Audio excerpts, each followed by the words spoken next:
에는 할례 이야기가 나타나죠. 할례는 우리가 너무나 잘 알고 있는 것처럼 남성의 생식기에 있는 어떠한 표피를 베어내는 행위를 할례라 이야기를 합니다. 근데 성경 속에는요, 하나님께서 계속 너희의 마음의 할례를 다해라. 너희는 몸의 할례만을 받는 것이 아니라 마음의 할례를 받으라. 라고 구약, 신약 할 것 없이 어김없이 끊임없이 우리에게 할례를 강조합니다. 그럼 우리 모두 궁금해질 수밖에 없지 않아요. 하나님께서 우리가 알고 있는 할례는 유대인들이 이제는 남성의 생식기에 그 표피를 베어내는 행위라 나는 생각을 하는데, 마음의 할례를 받으라는 건 도대체 뭘 말하는가? 이것은 무엇을 의미하는가? 우리는 궁금해질 수밖에 없습니다. 여러분, 마음의 할례와 육체의 할례의 공통점 하나가 있습니다. 바로 도려내는 거예요.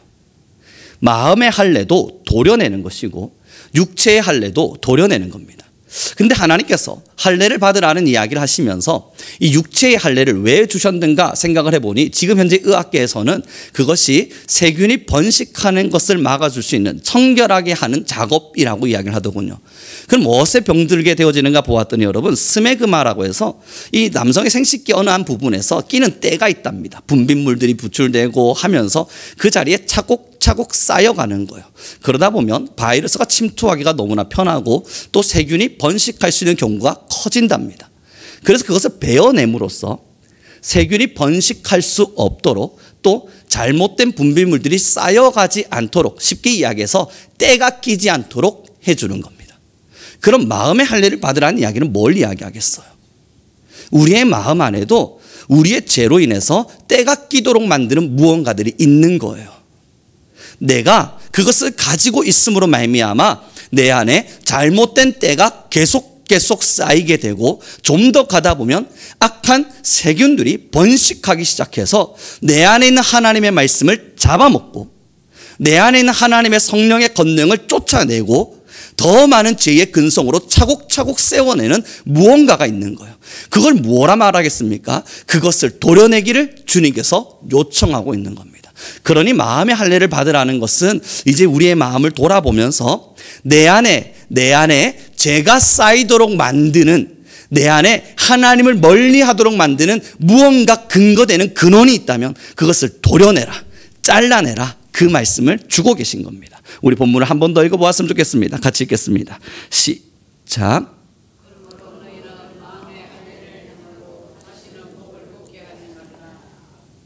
왜냐하면요, 그 마음에 그 무엇라고 말할 수 있는 한 가지를 도려내지 않으면 결국 사람은 목이 고다집니다. 쉽게 말해 교만해집니다. 이것을 다시 말해보면 하나님을 내치고 우리가 우리의 왕인 양 살아가게 됩니다. 그것이 무엇일까요? 한 명 한 명 모두가 다 다를 수 있습니다. 죄의 근원이 어디서부터 여러분 찾아오는지 몰라요. 저는요, 여러분, 참 놀라운 거 하나를 알려드리면 이 설교의 현장이 저에게서는 할례의 자리가 되어야만 합니다. 왜냐고요? 설교를 하면 할수록요, 제가 목이 고다질 수 있다는 것을 발견하게 되거든요. 아니, 이 거룩한 자리에서요, 하나님을 선언할 수 있는 이 위대한 자리에서요, 하나님의 말씀을 가르치고 설명하고 들려주시는 이 자리가 왜 할례의 자리가 될 수 있습니까? 여러분, 이것을 한 주 쓰고 2주 서고 3주 서고 그렇게 하다 보니까요, 제 안에 사람의 이성적 지식적 판단들이 세워지기 시작하고 여러분들에게 하나님의 은혜가 아닌 제가 어떠한 언변을 통해서 어떻게 설득할 수 있을까, 여러분들을 어떻게 하면 변화시킬 수 있을까 고민하기 시작하고, 그러다 우리 성도님들께서 은혜 받은 얼굴들 한번 보여주면 그것이 저의 교만함이 되어서 하나님께 무릎 꿇고 기도하며 설교로 나아가기보단 책 펼쳐놓고 다시 연구를 시작하는 거예요. 사랑하는 성도 여러분, 어디가 여러분들을 교만하게 만드는 자리인가요? 어디가 하나님이 아닌 내가 나의 삶의 주인이야 라고 선포하게 만드는 자리인가요? 그것을 도려내지 않으면, 우리의 마음의 그 부분에 할례를 받지 않으면 우리는 목이 고다집니다. 그 목이 고다짐을 하나님이 가증히 여기십니다. 그러니 기도하는 거예요. 어제 저녁이 되어서 오늘 주일을 위해서 기도하고 있었습니다. 어제는 여러분 솔직히 말씀을 드려야겠죠. 한 1시간 정도 기도하고 말아야지 하고 생각을 하고요, 저녁 이제 시간이 되어서 기도의 자리를 앉았습니다. 주님, 이제 주일날입니다. 우리 성도님들 한 분 한 분 은혜 받게 하시고 또 하나님께서 성령의 기름을 부으시사 사람의 언어가 아닌 하나님의 동하심으로 그들 모두가 하나님의 능력을 보게 하십시오. 기도를 하는데 여러분, 하나님께서 제 기도를 안 들으시는 것 같은 거예요. 1시간의 시간이 다 채워져 가는데 한참을 기도한 눈을 떴는데요. 1시간이 지났어요. 끝. 그만하고 싶은 거예요. 근데 주님께서 저에게 주시는 동함은 우리가 너 그렇게 기도하고 일어났는데 1시간을 채웠다는 그것만으로 멈출 수 있겠니? 나는 지금 너의 기도를 듣지 않았는데. 그러한 마음을 주시는 겁니다. 이렇게 일어날 수는 없겠다 싶어서 다시 무릎을 꿇었습니다. 하나님, 내가 혹시 이 기도의 시간조차도 교만함이 되었습니까? 하나님, 혹시 내가 이 기도의 시간조차도 할례 받지 못한 채 내 마음에 죄를 끼게 하는, 내 마음에 하나님을 부정하게 하는 어떠한 그러한 것이 내 자리를 차지하고 있는 겁니까? 이 기도의 시간조차도 말이에요. 기도를 시작했고 주님께서는 응답하셨어요. 그러하다.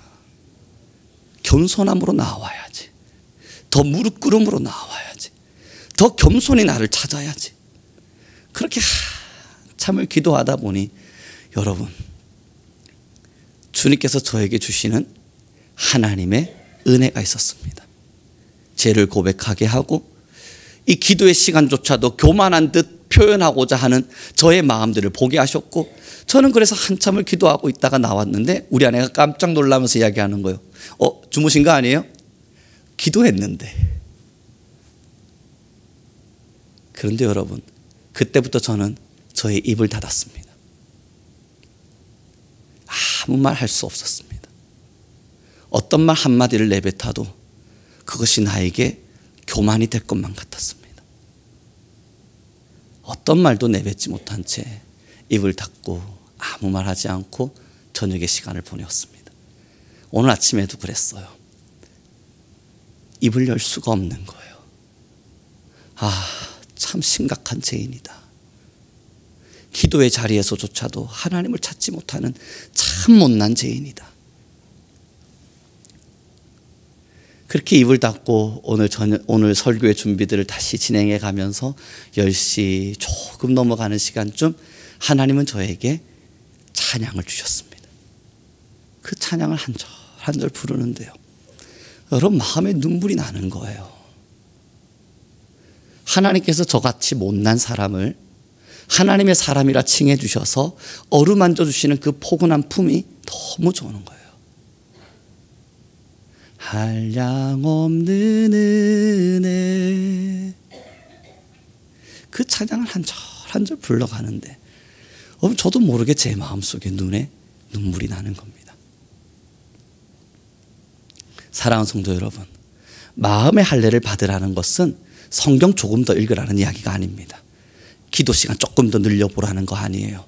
마음의 할례를 받으라는 것은 내가 하는 행동 속에서 하나님 앞에서 올바른 게 뭘까? 예배를 한 번 더 참석할까? 그런 마음들을 가지라는 게 아닙니다. 우리의 마음들을 자세히 들여다보면요, 아니, 성령 하나님께서 여러분들을 조명하시는 순간요, 어쩌면 우리는 하나님께로 나아가고자 하는 그 담벼락이, 하나님께로 나아갈 수 없도록 우리를 막아세는 그 담벼락이 내가 생각하는 은혜의 도구가 될 수도 있다는 거예요. 우리는 지금 마음의 할례 자리에 서야만 합니다. 그러지 않으면 우리 모두 다 목이 고다질 수밖에 없습니다. 이 예배 현장에서, 어쩌면 저는 이 설교의 현장에서 목이 딱딱하게 굳어버려서 하나님이 아닌 다른 것으로 제 마음을 채워낼 줄도 몰라요. 사랑하는 성도 여러분, 모두에게 권면합니다. 저는 우리 모든 성도님들 모두가 마음의 할례를 받기를 원합니다. 하나님께로부터 나오게 하는 방해가 되는 무언가가 분명히 있어요. 그게 여러분 은혜의 도구가 되는 찬양, 기도, 예배, 말씀일 수도 있습니다. 성경 읽기, 내가 하고 있는 어떠한 찬양의 형식, 그러한 것이 우리가 하나님께로 나아가는 것에 대한 방해를 만들어내기도 합니다. 더 근본적으로 들어가면 우리의 언어 속에서 쏟아져 나오는 나쁜 말, 아니면 내 마음속에 뻗어내는 죄스러운 생각 뿐만 아니라 우리의 마음속에 있는 교만함과 나를 사랑함, 자기 중심적인 생각, 자기 연민, 교만, 그 수없는 감정들이 우리 안에 가득해서 하나님께 나아가는 것에 대한 방해를 일으키고 있는 거예요. 사랑하는 성도 여러분, 우리 다 함께 마음의 할례의 자리로 서기를 부탁드려 봅니다. 우리 옆 사람에게 인사 나눴으면 좋겠습니다. 우리 마음의 할례의 자리에 함께 섭시다. 우리 함께 인사 나눠 가겠습니다. 사랑하는 성도 여러분, 그렇습니다. 참 신기하고도 신기해요. 우리가 얼마나 죄인인지를 더 정확하게 알 수 있는 것이 아까 말씀드린 것처럼 이런 설교의 현장 속에도 교만함을 내뿜을 수밖에 없는 인간의 본성입니다. 얼마나 못났어요. 여러분, 어쩌면 우리는 이 예배의 현장, 아니면 지금 우리가 예배하고 있는 이 시간이 우리가 하나님 앞에서 떳떳이 나아갈 수 있다 말하는 그 장소가 우리의 교만함을 드러내는 또 다른 이유가 되기도 합니다. 이 신앙에는요, 많은 신학자들이 4개의 부류의 신앙인들을 만들어냅니다. 첫 번째 부류는 우리 성도님들 잘 아시는 군중들입니다. 이 군중신앙이라고 이야기하는데 뭐냐면, 야, 저기 예수님 있대, 쫄쫄쫄쫄쫄 따라갔다가, 아, 저기 또 예수님 있대, 아, 그래? 쫄쫄쫄쫄 따라갔다가. 그런데 예수님과 거리가 너무 멀어서 그냥 따라다니는 거예요. 여러분들이 알다시피 오병이의 기적이 일어날 때 그 무리 중 5천의 사람들입니다. 그냥 군중처럼 다니는 거예요. 이 두 번째 신앙인이 이적신앙이라고 이야기하는데요. 뭐냐면 70인의 사도들을 하나님께서 부르셨잖아요. 그리고 그들에게 힘을 주셔서 그들이 이적과 기사를 베풀어요. 너무 놀란 거예요. 그래서 이 사람들이 예수님께 찾아옵니다. 예수님, 당신의 이름으로 귀신도 쫓아냈고요, 병도 고쳤어요. 너무너무 놀라서 자랑하듯 이야기하니까 예수님 하시는 말씀이 뭐예요? 그건 뭐 때문에 놀라워하느냐? 그건 놀랄 일이 아니다. 너의 이름이 천국책, 그 생명책에 기록되어 있음에 더 놀라워하라. 다시 말해서 이적과 기사는 아무것도 놀랄 일이 아닌데 거기에 매료되듯 그것을 중심적으로 바라보며 살아가는 이에게 예수님은 충고하듯이 그것은 잘못된 신앙이라 가르치셨어요. 이 세 번째 신앙이 겉모습만 제자 같은 신앙인들입니다. 이 누굽니까? 12 사도들이에요. 사도가 되기 전 제자들이죠. 그들은 정확하게 말해서 야망신앙이라고도 표현하기도 하는데요. 야망을 쫓아왔습니다. 야, 예수님 믿고 살다 보면 뭔가 좋은 일이 일어나지 않을까? 예수님을 믿으면 내게 복이 막 임해서 하나님 앞에 내가 무언가를 드렸으니 그 2배를 내가 돌려받을 수 있지 않을까? 나는 그물을 버렸고 배를 버렸으니 예수님께서 나에게 간 하나를 주시진 않을까? 야망신앙이에요.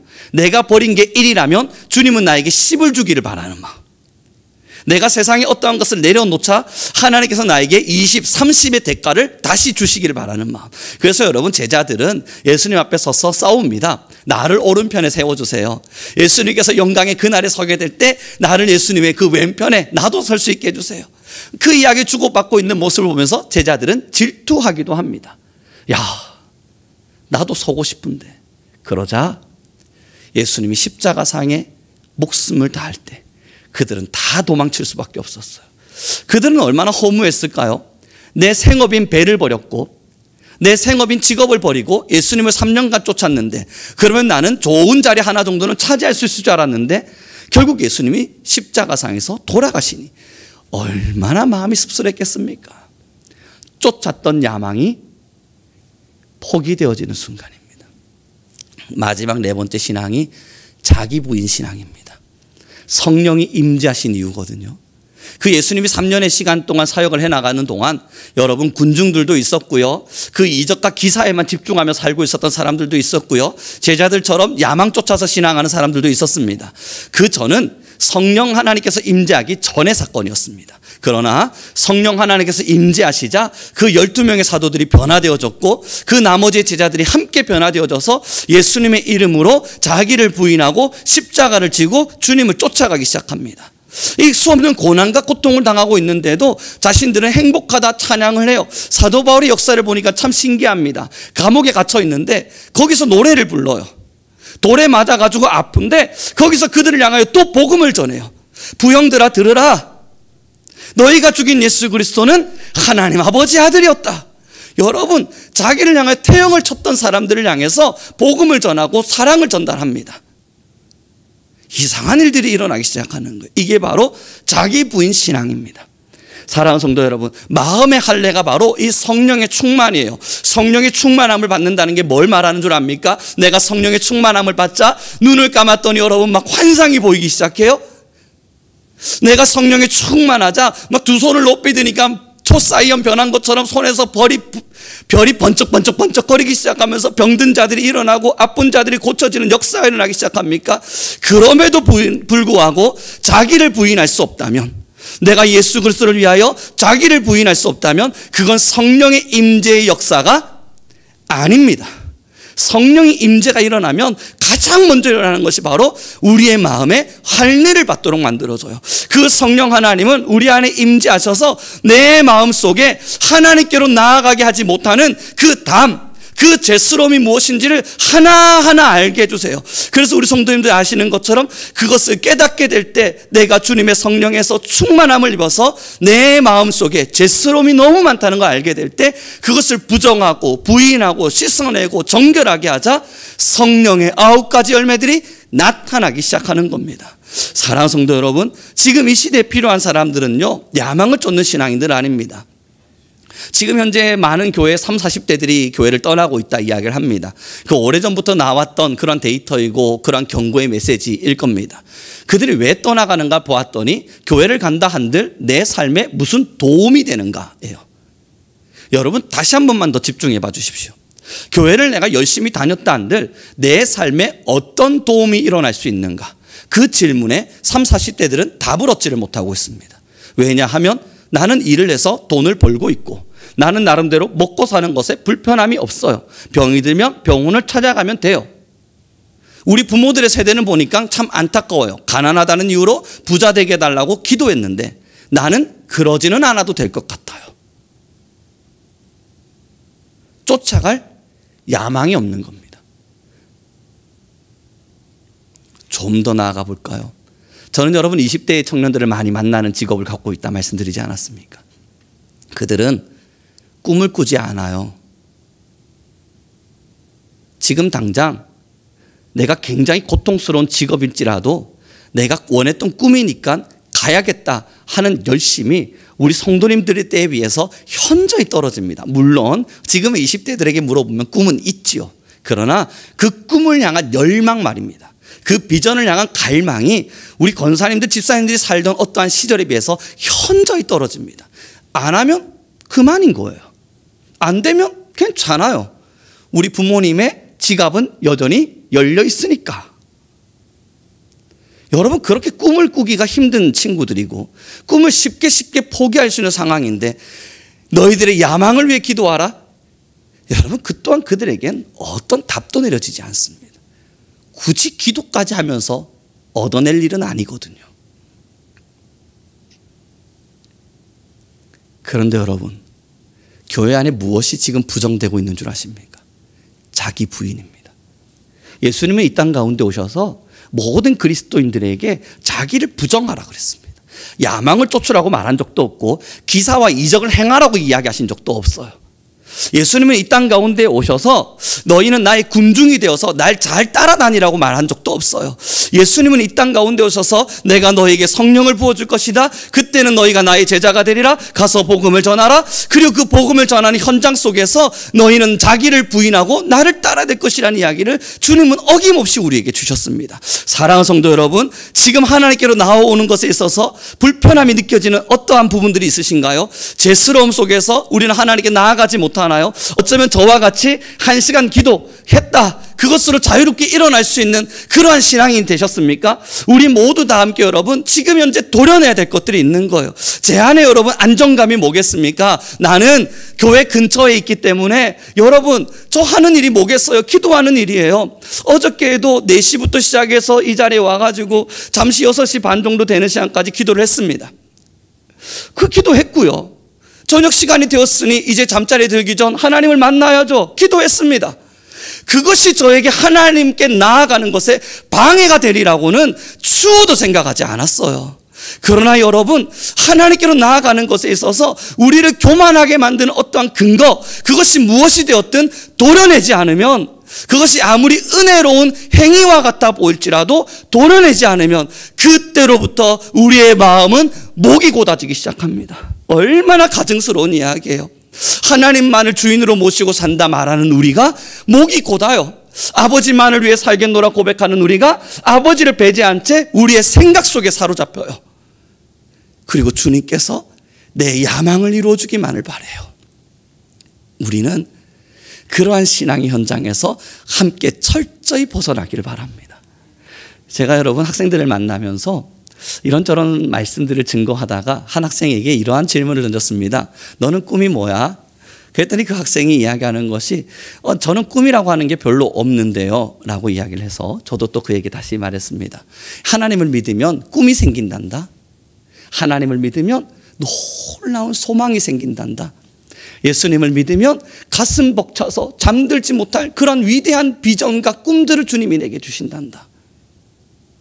그리고 나서 여러분 그 옆에 앉아있는 교회 다니는 청년들, 여러분 전도해야 되니까 도움이 필요하잖아요. 그지? 라고 물었어요. 이게 저의 실수였습니다. 그지? 라고 묻자 애가 벙찐 얼굴로 저를 바라보며 네? 지금 이 분위기 그 분위기 아니잖아요. 그래서 네 라고 대답하는 친구를 바라보며 예수님을 믿으면 소망이 차잖아.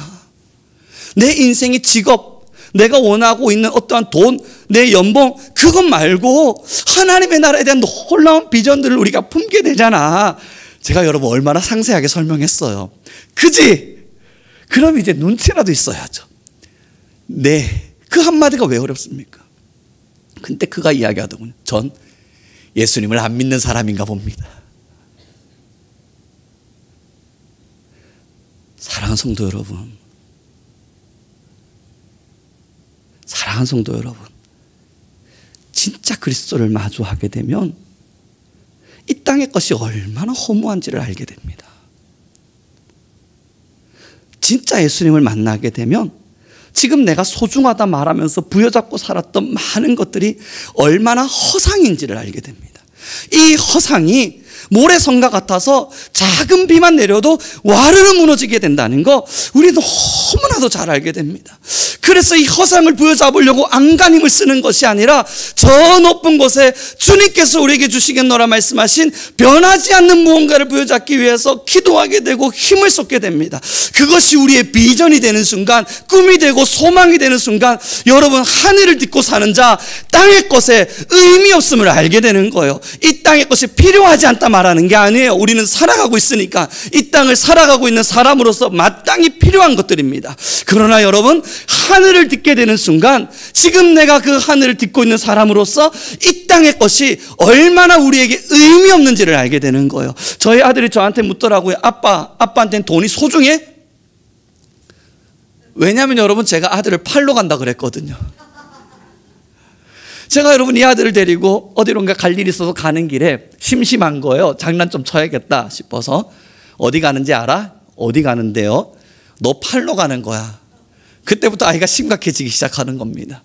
아빠가 저를 어떻게 팔아요? 왜 못 판다고 생각하니? 아빠도 널 팔 수 있을걸? 그때부터 여러분 저는 아이를 설득하기 시작했습니다. 얼마를 받으면 좋을까? 아이는 아무 말 없이 그냥 듣고만 있는 거예요. 저는 여기에 조금 더 조미료를 가미해야만 했습니다. 이 찬양 아십니까?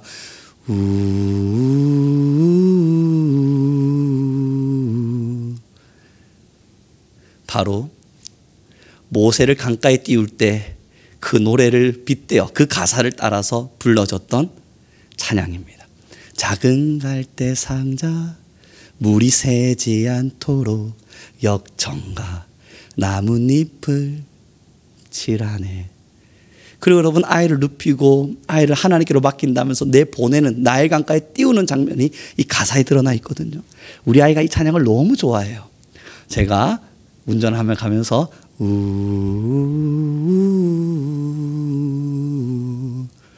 그제서야 진짜구나. 이 아빠가 나를 판다는 게 사실이었구나. 아이는 주변을 두리번 거리면서 뭔가를 하고 있는 거예요. 뭐해? 위치를 외우고 있습니다. 그걸 외워서 뭐하냐? 너가 올 수 없는 곳으로 갈 텐데 아빠는 지금 기도하고 있어. 좋은 사람 만나서 잘 크기를 말이야. 그때 우리 아이가 저한테 던진 질문이에요. 아빠는 돈이 소중하세요? 그래서 제가 말했죠. 아니 돈은 소중한 게 아니지. 필요할 뿐이지. 아빠에게 있어서는 돈이라고 하는 건 아무 마음을 둘 만한 소중한, 내가 이것이 무조건 있어야 돼, 그런 건 아니야. 그때 우리 아이가 말하더라고요. 그러면 아들을 팔아서 얼마를 벌려고 하시는 건데요? 한 500원 정도 받을 생각인데,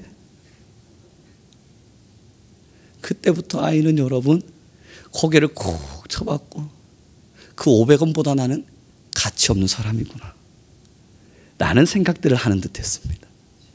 차에서 내리라 그랬습니다. 자기가 알지 못할 어떤 가게에 들어왔고, 그때 사장님을 만나거든 인사를 잘해야 된다.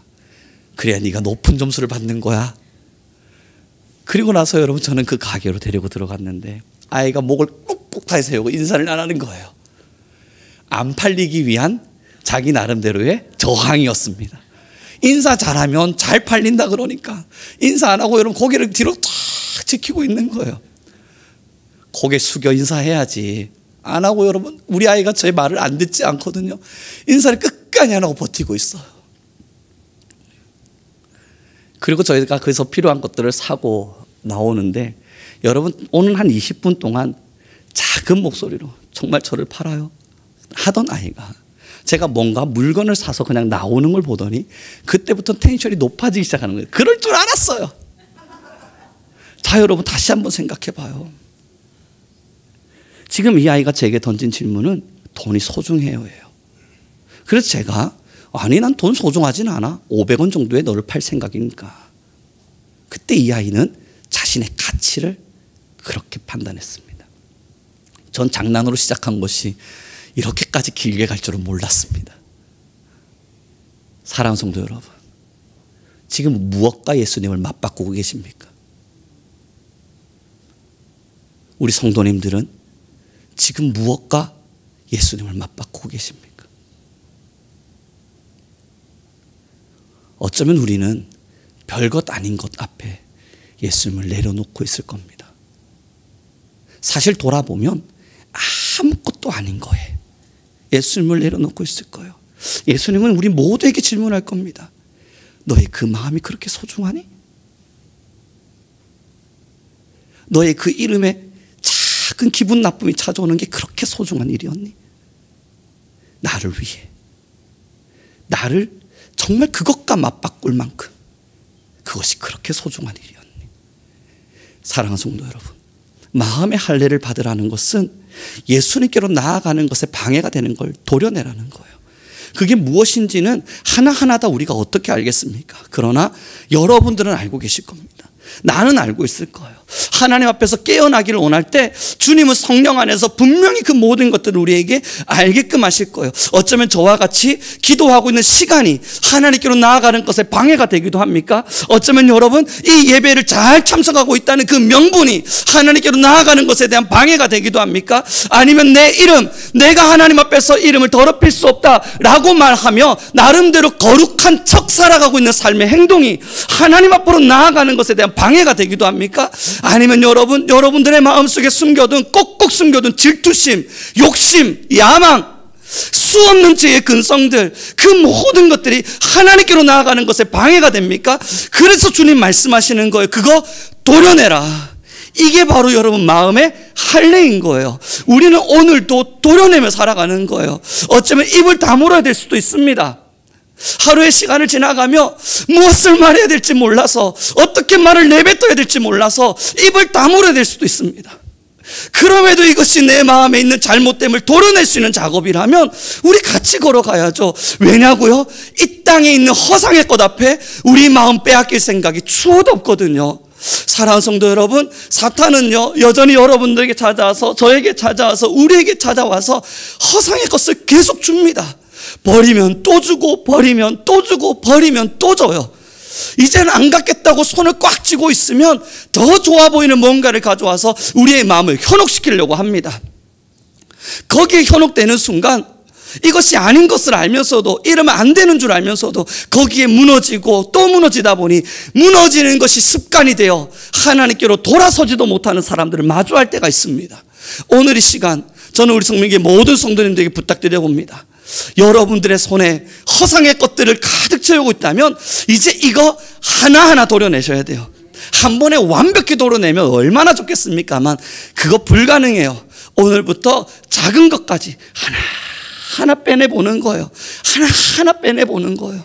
그렇게 성령님을 내가 마주하고 성령 하나님을 초청하고 성령 하나님과 함께하게 될 때 여러분 하늘의 그 위대한 소망이 우리를 하나님의 비전 앞으로 세워놓습니다. 하나님의 나라에 대한 소망 앞으로 세워놓습니다. 이 나라의 것이 아닌 이 세대의 것이 아닌 영원한 무언가를 끊임없이 보도록 만들어줍니다.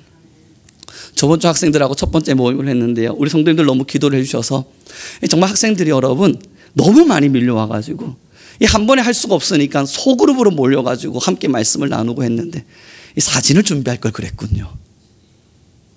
그때 여러분 제가 오며 가며 애들 기도 제목 나누라 이야기하고 뭔가 이야기를 나누고 있을 때 오며 가면서 이야기를 듣고 있는데 한 친구가 그러더라고요. 나를 위해 기도해줘. 옆에 있는 친구 다 안 믿는 친구들이에요. 옆에 있는 친구가 그래 내가 널 위해 뭘 위해 기도해 주면 좋을까. 그때 한 친구가 말한 게 그거예요. 나 술을 마셔도 안 취하게 기도해줘. 여러분 얼마나 순수해요. 저는 그 말 듣자마자 기도가 나오더라니까요. 요즘 너무 고민이 많대요. 술을 조금만 마셔도 계속 취해서 술을 안 마셔도 안 취할 수 있도록 기도해달래요. 근데 여러분 그 모임에 있는 친구들이 안 믿는 친구들이라고요. 다시요. 걔네들이 말해요. 야, 그거 너무 좋은 기도 제목인데? 거기서부터예요. 그 친구들은 거기서부터 시작하면 돼요. 우리가 볼 땐 어떻게 그런 걸 기도 요청이라고 할 수 있을까? 어이없을 수 있지만 그들은 거기서부터 시작해서 하나님께로 걸어가는 거예요.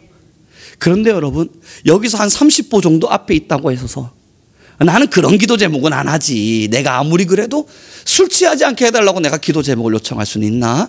그런 거 조금 하지 않는 사람이 되었다고 해서 이게 믿음인가요? 그러지 않을 수 있는 사람이 되어서 나는 술 취하지 않게 해달라고 기도하지는 않아. 그래도 적어도 그러지는 않아. 그것이 여러분 우리의 위로인가요?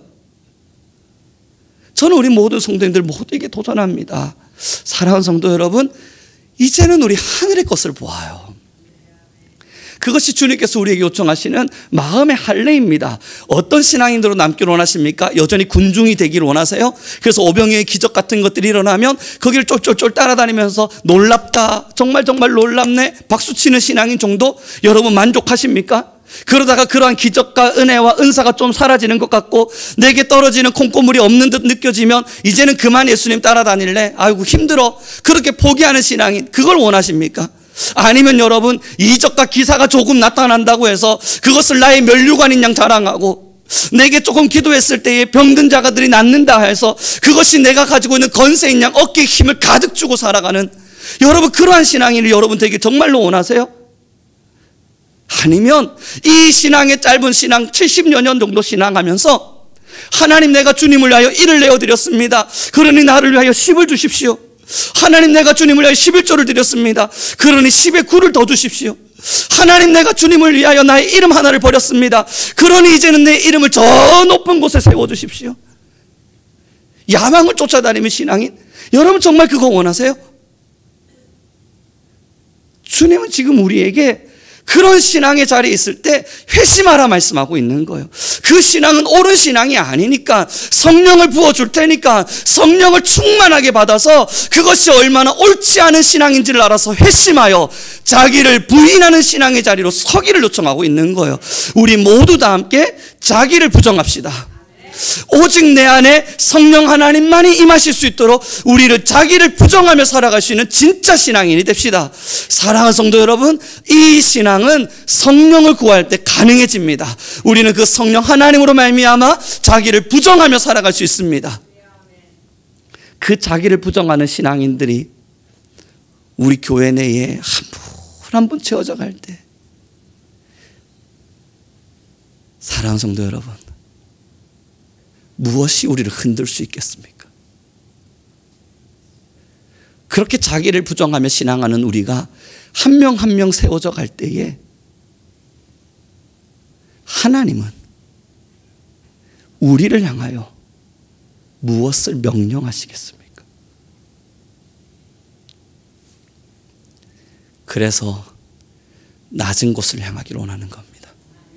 그곳이 우리가 부정되었다는 증거가 될 테니 말입니다.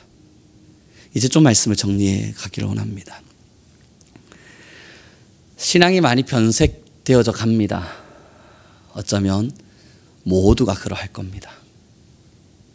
여러분, 우리 누가 이 변질되고 변색되는 신앙에서 자유롭다 말하겠어요? 그 누구도 그럴 수 없어요. 그래서 우리는 매일매일 자기를 부인하는 거예요. 그렇게 자기를 부정하면서 하나님의 은혜를 구하고 또 은혜를 구할 때 우리의 마음에 할례가 임합니다. 성령 하나님이 임재하십니다. 그래서 때가 묻을 수밖에 없는 표피를 베어내 주십니다. 그렇게 표피가 착 베어져 나갈 때 아프죠. 내 걸 도려내는 건데 왜 안 아픕니까? 남성분들 다 아시잖아요. 아프잖아요. 많이 아파요. 그러나 그것이 우리를 정결케 하는, 정결하게 살게 하기 위한 방법이 됩니다.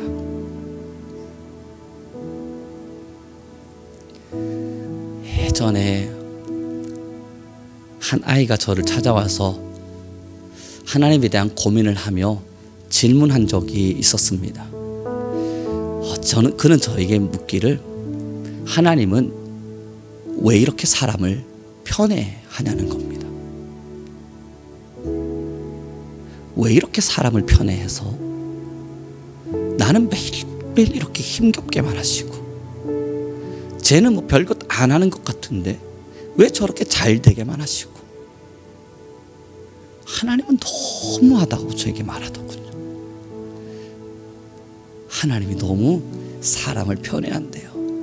그래서 저는 맞다, 하나님이 너무하시네, 사람을 너무 편애하셨네 말해 주었습니다. 공감이 되니 그 아이는 제게 더 많은 하소연들을 쏟아내기 시작했습니다.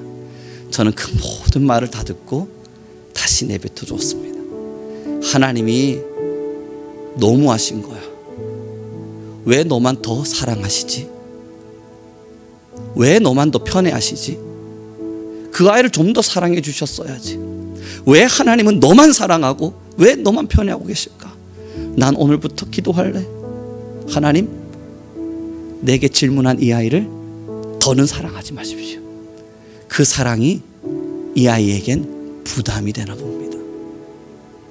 그때 아이가 제게 반문하듯 물었습니다. 왜 하나님이 나를 사랑하는 겁니까? 걔를 사랑하는 거지. 사랑하는 성도 여러분, 다 힘겨운 시간들을 지나갑니다. 신앙의 자리를 걷다 보면요. 그러나 오랜 신앙의 자리에서 나름대로의 산전수전을 겪었다 말하고 계신 여러분들에게 묻습니다. 그 고난의 시간들, 그때는 잠깐 아픔이었을 수 있지만 지금 돌아보는 시점 어떠세요?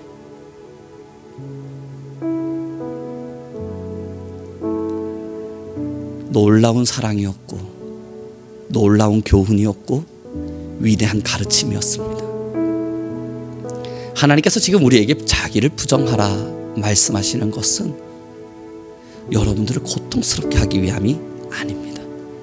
그래야만 진짜 하늘을 소유할 수 있기 때문이에요. 내가 나를 부정하며 살아야만 하나님께서 우리에게 주기를 원하시는 진짜 하늘의 것을 우리의 가슴에 담을 수 있기 때문이에요. 이것을 가져본 사람만이 고백할 수 있는 놀랍다, 하나님의 사랑이 놀랍다, 그 아름다운 고백이 우리의 것이 되게 하기 위해서 주님은 지금 잠깐 손에 쥐고 있는 그것을 내려놔 주길 부탁하는 거예요. 우리를 향한 사랑입니다.